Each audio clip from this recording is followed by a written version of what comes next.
Hey, welcome back. I was thinking after today, I'll just go to the final boss, because you've already seen all the levels, and I think I can go to the final boss right now. I don't know. I think you just need 800 notes, and I have 800 notes. I think I opened up the final door already. Oh! They keep giving me red feathers. I want to fly. I'll try to get up to the third door. But yeah, I'm having fun. But now let's talk about Tolstoy, and let's not have some fun. Well, it's fun for me, but not maybe for you. I like it.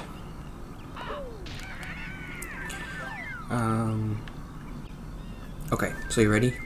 Take a deep breath. It's Tolstoy time. It's time for Tolstoy time. It's totally duty time. It's time for Tolstoy time. Beep beep beep beep beep. Okay. I feel like last week I didn't do a good job of explaining the laughter is madness. Like I just said laughter is madness, and I'm like, oh, if you're happy, you're stupid. Which I guess is it's still kind of true. It's okay to be stupid sometimes, but like I'm doing a bad job again.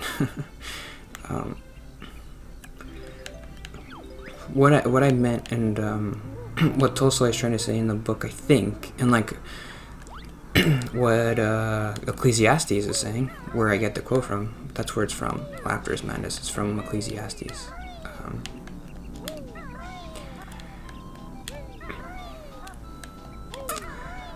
I feel like he's saying,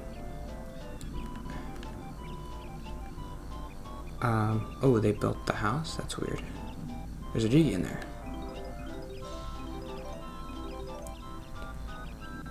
I can't see though.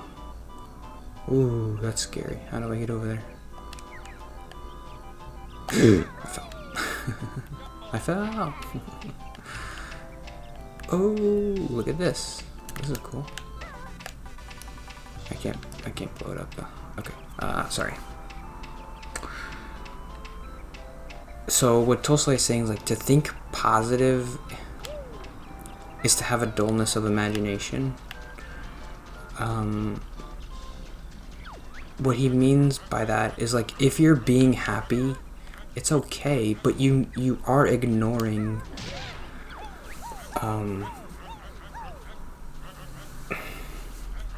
your happiness kind of, I don't know if I want to say this, but it does come a little bit at the expense of other people's suffering, because other people are suffering, and the only reason you're not suffering is randomness.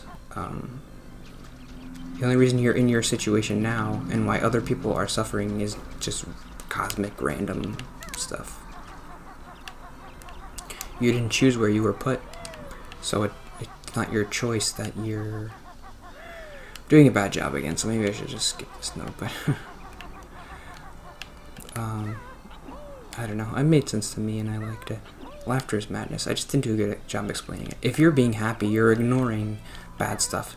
It sounds bad when I say it like that, but that's what it means. If you're being happy, you're like, why are you happy? Like kids in Africa. I know it sounds like cliche. I don't know. I like the way he said it. Maybe I'll get to it later. But he's like, there's like this philosophy of just think positive, but those people are stupid. That's basically what Tolstoy says. He's like, there's a lot of people that have this philosophy of just like, just always be positive and think on the bright side. Those people are dumb because they're ignoring the meaninglessness. They're ignoring the suffering. Which is okay. I mean, how else are you gonna live? You gotta ignore it, but just don't pretend like you're living this heightened life of you've had your apotheosis or whatever, and you're like, oh, I'm amazing because I just learned that the meaning of life is to just I've just learned like you just gotta think positive about life. you're not better because you do that. You're actually kind of worse because you're ignoring stuff that is real, and you're you have a dullness of imagination. That's what Tolstoy says. You're not able to understand how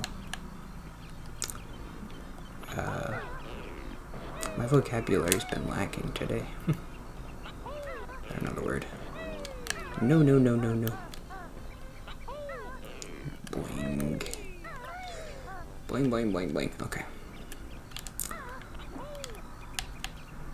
Where am I going? That's a tough one. That's a tough platform to land on, but that's where you have to go, I think.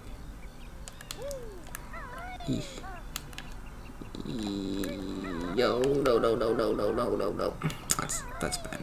Okay, I'm just gonna go. Okay, I'm just gonna do this. One more try and then, so,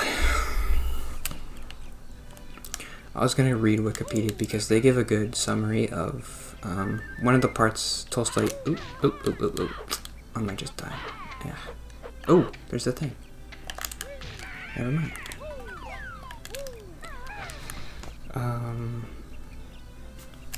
So, okay, I'm just gonna read Wikipedia real quick. So I talked about, it talks about the dragon and the honey and whatever, and so he says, because death is inevitable, Tolstoy can no longer find the honey sweet, which is like his family and everything. Tolstoy goes on to describe 4 possible attitudes towards this dilemma. The first is ignorance. If one is oblivious to the fact that death is approaching, life becomes bearable. The second is what Tolstoy describes as Epicureanism. I kind of wanted to talk about that too, because I never heard of that. But it's a pretty big philosophical thing. Epicureanism is pretty interesting. I was Googling it.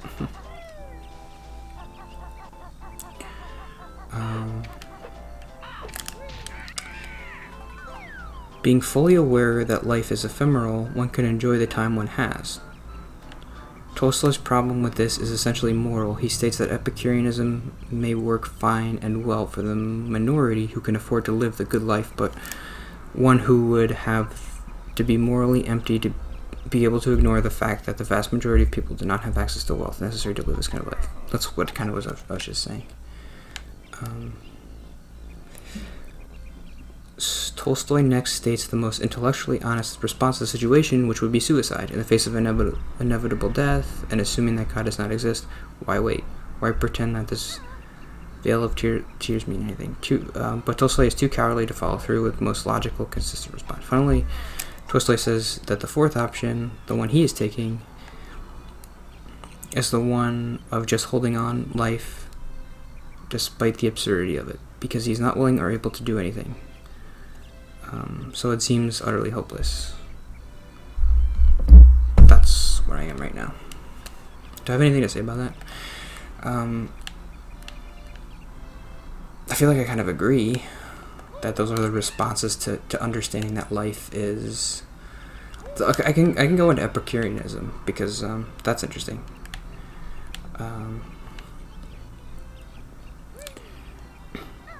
So that's how most people live, is Epicureanism, I feel like. At least most people who are atheist, who are just like, well, God doesn't exist, so I'll just live my life and just be as happy as I can.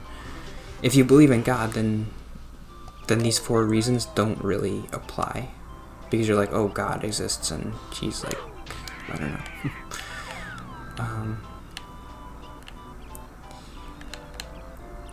But Epicureanism is, and I don't know if Tolstoy really knows what it is, he's just like kind of heard of it.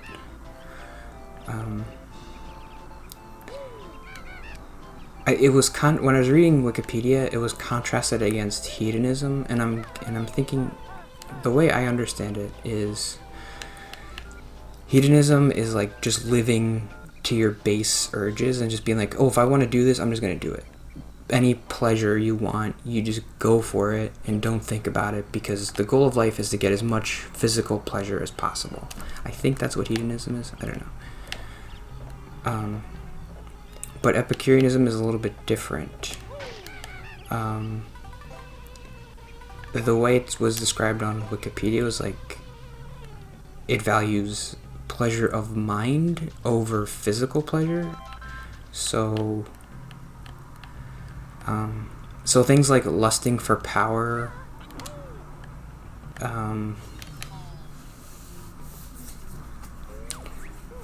just like having sex with everybody or whatever. Epicureanism doesn't say to do those things, because it's like in the end you're not gonna get the most pleasure, because like if you're lusting for power, you're never gonna be satisfied, and people are gonna hate you, and that's not gonna be fulfilling. So that's not a good way to live, basically.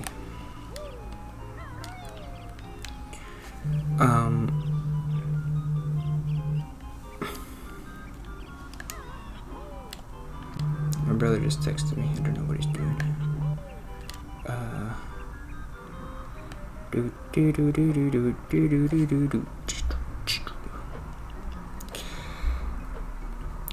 You should pursue pleasure as the goal of life. Epicurean mind, hidden physical, reject God and politics because they cause stress. Oh yeah, that was another thing about Epicureanism. Is he's like, well, you should probably reject politics and God because this is going to be stressful for you. Like, why don't you just live on a farm or something? Being political, like, to have this goal of, like, helping the world and we're going to move the world forward. Epicureanism would probably say, like, well, is that going to make you happy?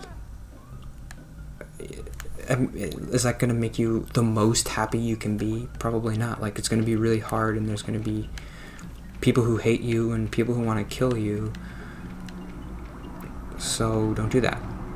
Same thing with religion. Like, if you're a pastor, I guess, especially if you're trying to, like, convert people and, like, they don't want to be converted or whatever, they're going to hate you, and so that's not going to be pleasurable. So don't do it.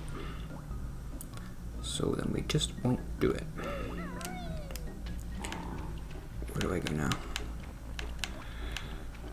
I definitely went to the right place before. Oh!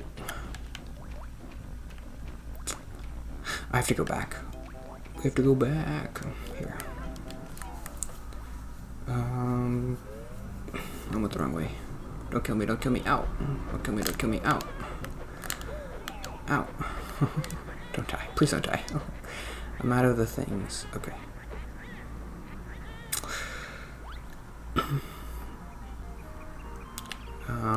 I think that's it for today, but I want to get to the next area.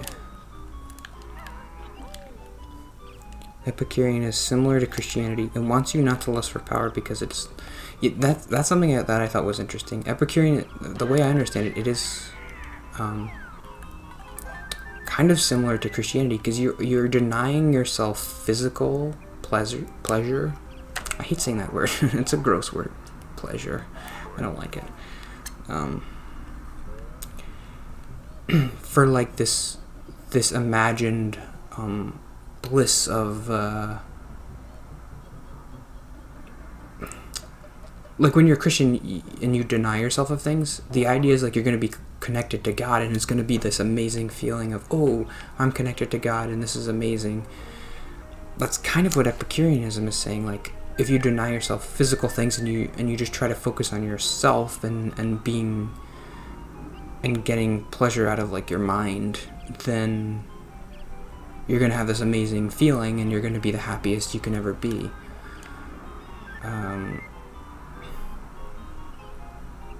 So it is similar in that way. It just seemed like they're both kind of striving for the same thing. Hedonism is something you've always hear about. I think it's just like, just do whatever you want if you want to do it.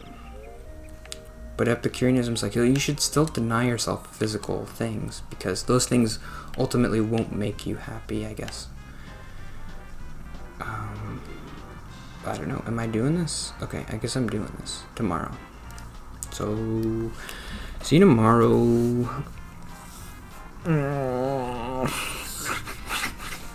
Yeah. I don't know. I just feel like I'm doing a bad job, I guess. Whatever. Nobody's watching. Nobody cares. See you tomorrow.